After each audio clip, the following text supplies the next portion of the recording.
Let us now tell you about the world's most dangerous place to fly. If you are thinking Nepal, you are on the right runway. Today, another plane crashed in Nepal. It was the 13th crash in the last 12 years. 13th in 12 years.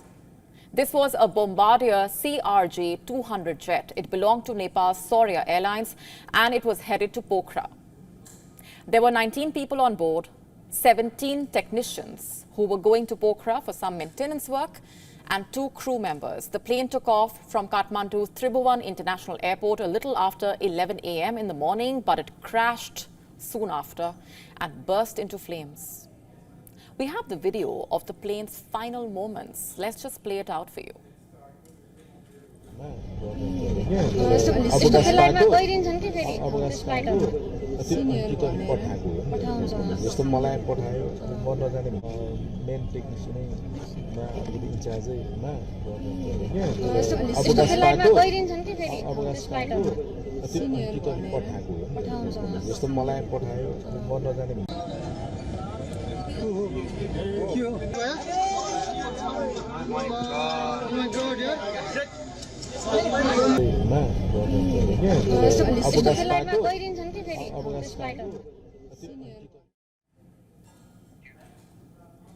Eighteen of those on board lost their lives.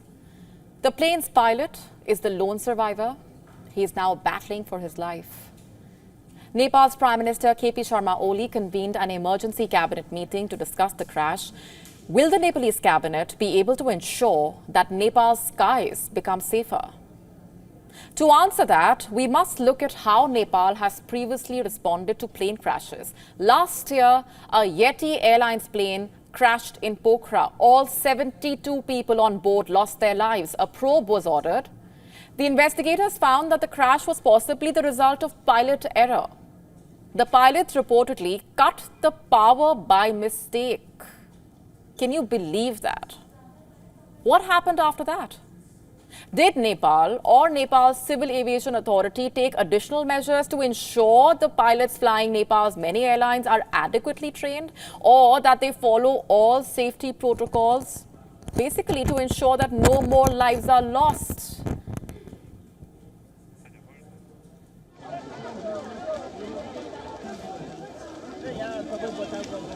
Plane खसेर पोखरामा अहिले भर्खर है.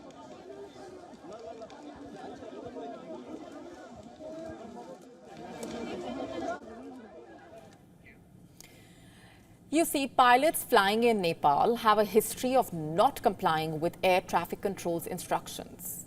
Previously, at least 2 pilots have been grounded in Nepal for disobeying the ATC. But then again, has much changed is the question. The co-pilot of the Yeti Airlines plane, Anju Khatewada, had lost her husband to another crash. Deepak Pokhrel was flying a twin-otter plane in the year 2006 when it crashed in Nepal's Jumla. It was his loss that made her take up flying. But how much really changed in Nepal's civil aviation between the 2 deaths? You see, crashes, unfortunately, remain commonplace in Nepal, and that is increasingly worrying. In the last 12 years, 13 planes have crashed in Nepal. So basically, every year, at least 1 plane crashes in Nepal.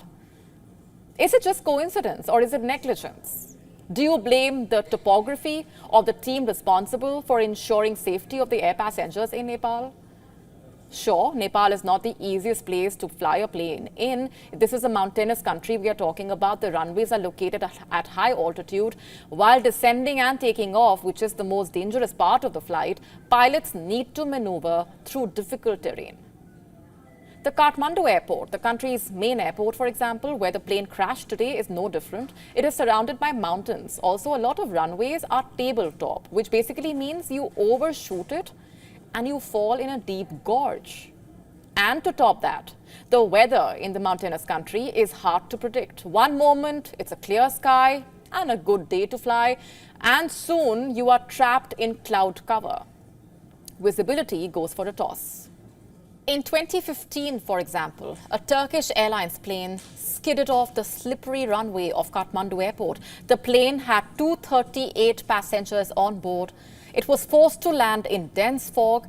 Thankfully, all on board survived. But in 2018, a flight from Bangladesh was not so lucky. It crashed at Kathmandu airport. Several lives were lost. So yes, it is challenging to fly in Nepal. By no means am I discounting that. But tonight, I must also ask this question. Has enough been done to ensure that despite these challenges, the skies of Nepal can be made as safe as possible? When the Yeti Airlines plane crashed, we told you how in Nepal, the most basic protocols of civil aviation don't fly. Every time a plane goes down, a probe is launched, a report is published, but corrections are not made. The Jumla crash I just told you about, the investigative committee found that the plane went down because the crew did not follow protocol. And to top that, there was insufficient flight training program by the Yeti management. So, also, the Civil Aviation Agency of Nepal was not really on top of things with regard to what was happening at Yeti.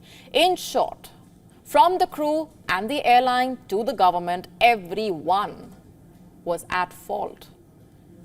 Did this report force a change in Nepal? No, it did not.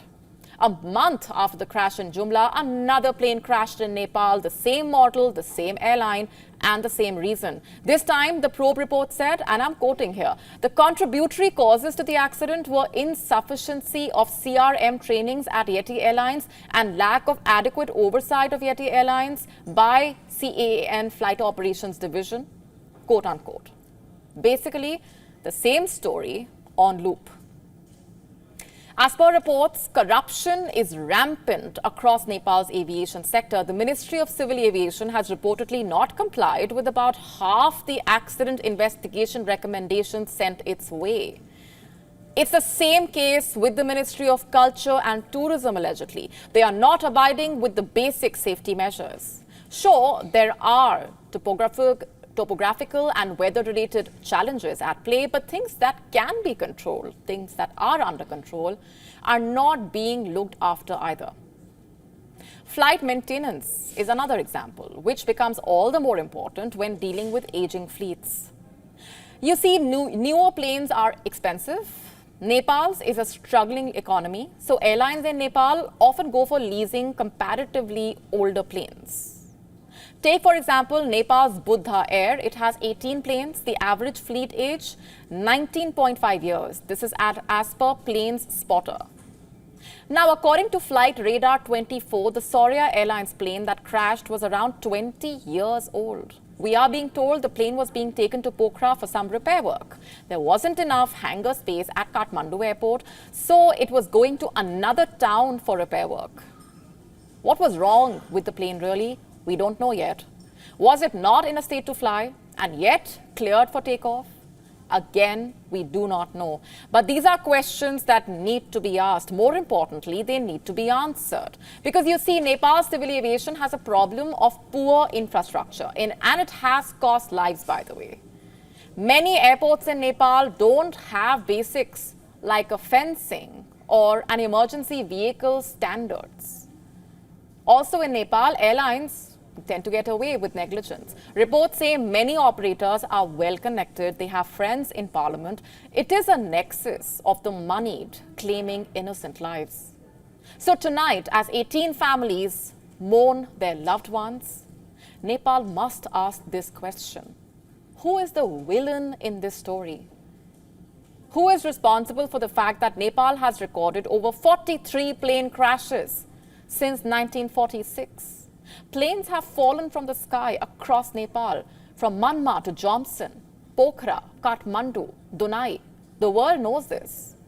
And this is why the European Union has banned Nepal's carriers from its skies.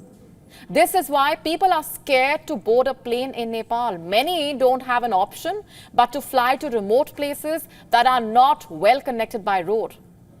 It will be some time before we know the cause for today's crash, but the loss of 18 lives brings the focus back to those responsible for making Nepal's skies the most dangerous in the world.